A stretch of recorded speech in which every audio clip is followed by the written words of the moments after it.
Hey sightseers, Sightseeing Sally here. I'm with Meandering Marty, and today we're checking out Milford, Utah. Milford, if you didn't know, is a small town that, according to its own website, is admittedly often forgotten by those touring I-15. But that's not the case today, sightseers. We took a special detour just so you all could see Milford.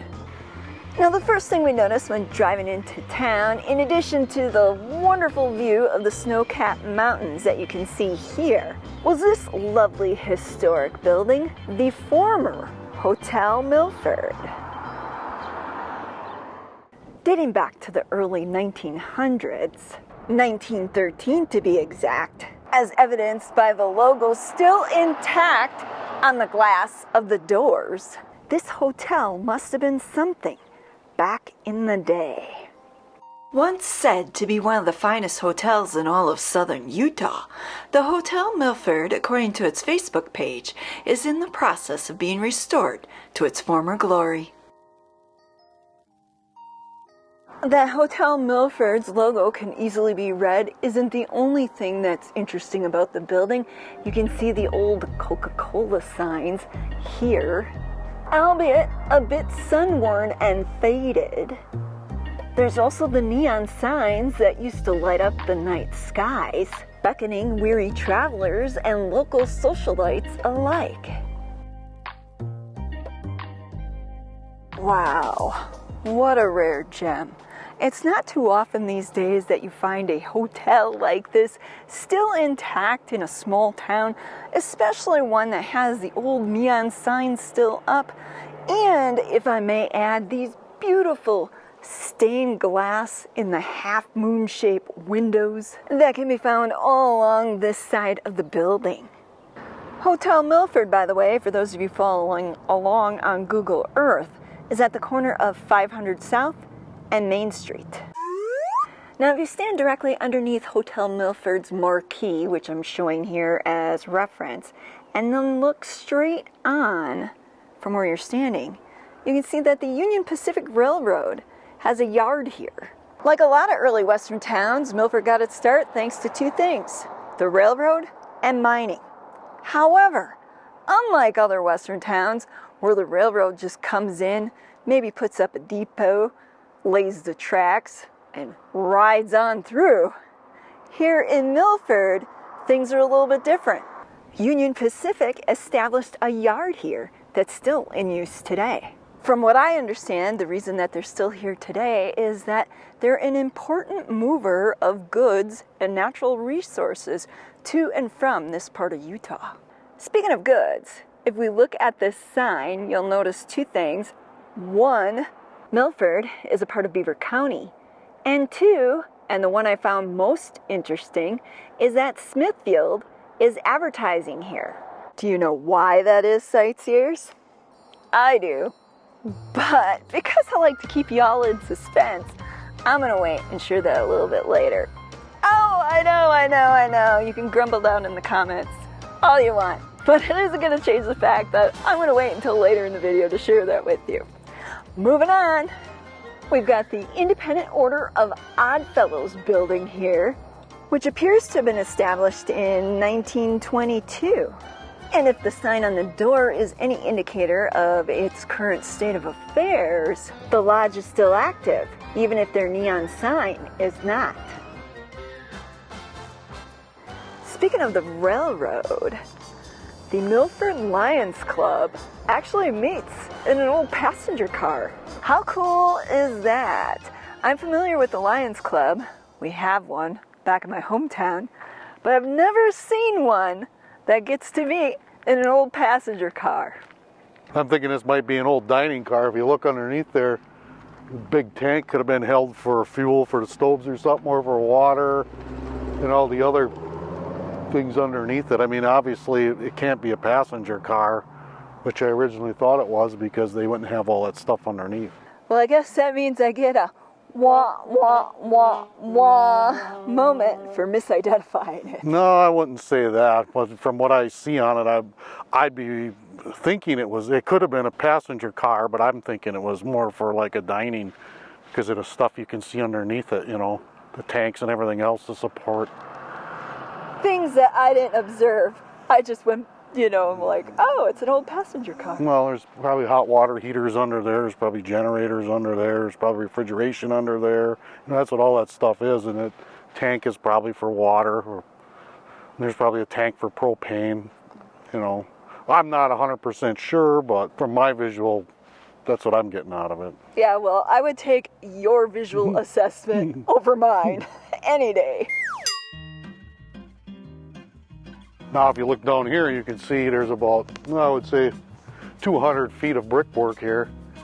There might have been more at one time, but I'd be willing to bet that when they would pull in with the rail cars, that they would probably stop here with about the length of 3 passenger cars here, and this would be a loading and unloading zone for people.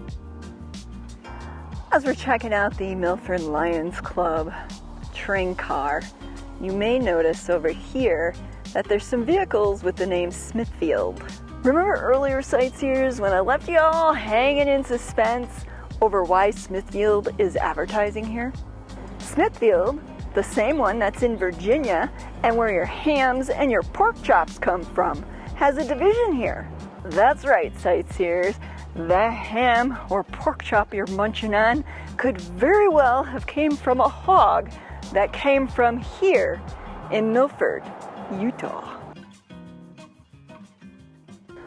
If you look off in the distance, you can see Hotel Milford, Union Pacific Rail Yard, and then right back over here is where the Lions Club meets in that old train car.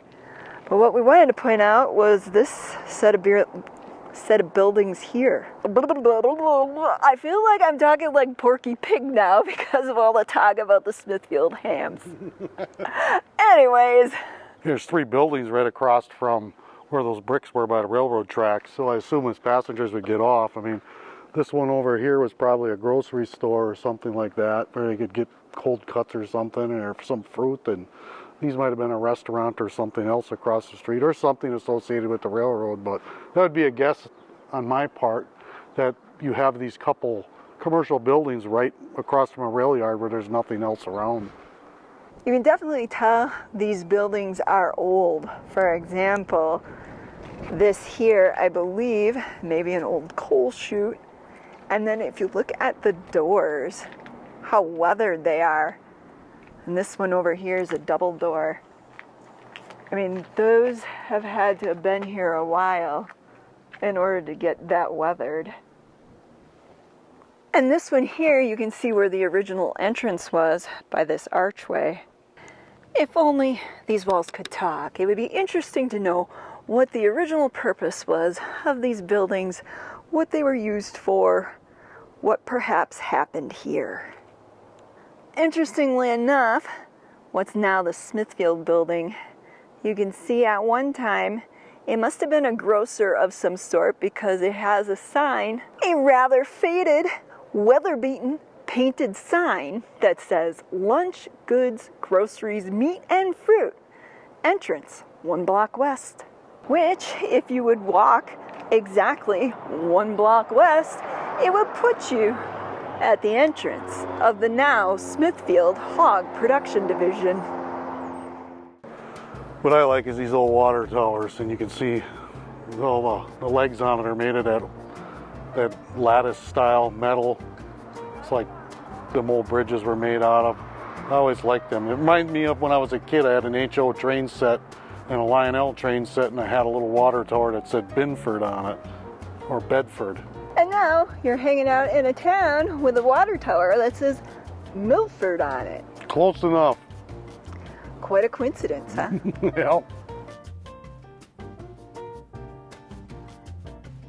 One thing we found out, sightseers, when we drove up to look at the iconic water tank up close, there's actually 2 water tanks, and if I'm not mistaken, the shorter round one with the flat top is the original water tower for Milford. However, that's not what's so interesting. What's fascinating about Milford's water tower is that it's famous. Yep, this iconic water tower was featured in a Walmart Super Bowl commercial in February of 2020. That's right. On February 2nd of 2020, Walmart ran a Super Bowl commercial with the theme of uniting towns across America. Milford's iconic water tower was featured in that commercial, and everyone in town was amazed. It is said that they had to rewind their TVs just to make sure it was really Milford's water tank. How's that, sightseers? Milford's iconic water tower is even more famous than your favorite sightseer. Moving on, over here I spotted something that Marty hasn't seen yet. I think they hid it just because of him. What do you think, sightseers? Should I tell Marty it's even there? Okay, I guess I will. Hey Marty, there's something that you're going to want to check out over here. I see it now. I think they were hiding it on me. Funny, that's what I said. Again, if anybody knows where I can get one cheap, let me know. Before we move on, I just want to point out a few things because the view up here is amazing, and of course you got the snow-capped mountains in the background. But if you look more in the foreground, you can see some of the businesses in town, including, I believe, the backside of the bank there, a local restaurant right over there, and the Chevron there. Oh, and a few old vehicles, including this really cool camper over here. We've moved down a block. You can see the station restaurant, or what used to be the station restaurant. This is the restaurant that I pointed out from up above as being a local restaurant. And then over here, you can see Scotty's Diner right here, this little guy here. And then in the background is Smithfield, which I failed to recognize when we were up on the hill. We actually came down to this block because over back yonder is a historical park of some sorts. But up over here is a historical marker that I spotted, and I thought, why not go check it out? This here, by the way, is the public library. And just beyond that is where we're standing. You can tell not only by the iconic water tower, but by the cool camper that's sitting there. If only I could convince Marty to get her hands on that and fix it up. That would be so cool to travel with. Anyways, here's that historical marker I was talking about. Basically, this marker commemorates the Milford stamp mill and explains how Milford got its name. Briefly, in 1873, they built this mill to work the ore of the old hickory mine. And because the ore was coming down from the East Mountains, apparently there was a river that they had to ford the ore across. Hence, the town got its name, Milford. See? We've made our way over to Milford's historical park. You can see here that they've got some old artifacts relating to Milford's early days. From the looks of it, however, I think Marty's planning on sitting this one out, which means you're stuck with me. But let's take a walk up there and take a little look-see to see what they've got. According to this handy-dandy little placard, this Union Pacific emblem here used to be on the old train depot. Next to that, you've got these old fire hoses. And then you got this old water tower that was used on the railroad. It's called the Big Springs Water Tower, and it's here to preserve a bit of railroad history. According to this placard, the park was established for the bicentennial to preserve the heritage of the valley. I don't think I mentioned this earlier, sightseers, but Milford, if you didn't know, celebrated its 150th anniversary last year. Of course, being an old mining town, they have an old ore cart here. I wonder if any of these specimens have gold. What do you think this is, Marty? An old ice cream truck? An old gypsy cart. The gypsies forgot it in town one time when they came in to steal babies.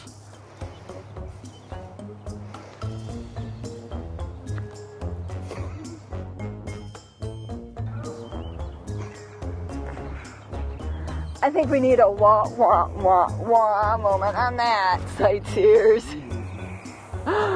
What is it really used for? I have no idea. There Cart for something. Wheeling around the hay or something, and for the cattle, I don't know, something. To me it almost looks like, although it's not insulated, but to me it looks like it'd make the perfect ice cream carrying cart. Or a rickshaw. Or a rickshaw. Alright, we're just grasping at straws here. By the way, this here is a picture of the park before the Historical Society was formed and created it. As you can see, it certainly looks different now than it did back then. According to the sign, it was a little like a weed-infested jungle. Here we can see some of the volunteers working. They even got the kids involved. It certainly is a nice little park that they created, commemorating Milford's history. Once described as the perfection of desolation, in its early days Milford was nothing more than a few shacks built into the hills for the miners. Since then, Milford has grown into a small city in Utah, having a current population of around 1,500 people.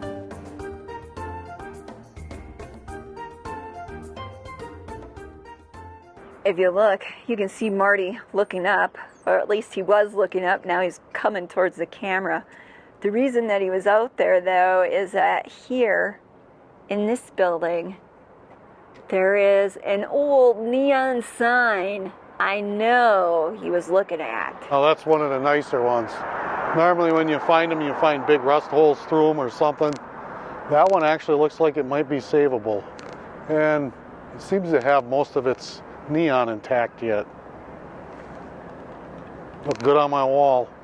According to this weather-faded sign, this building used to be home to the Hotel Atkin and Cafe. At some point, it was the Horn Silver or Silver Horn Hotel, as evidenced by the neon sign. Now, it sits here empty. Oh look, Marty. You can see it says Hotel Atkin. Yep. Right where you walk in, or where you used to walk in. It'd be interesting to know the story behind this place. Unfortunately, we don't have it. If any of you know, though, you know what to do.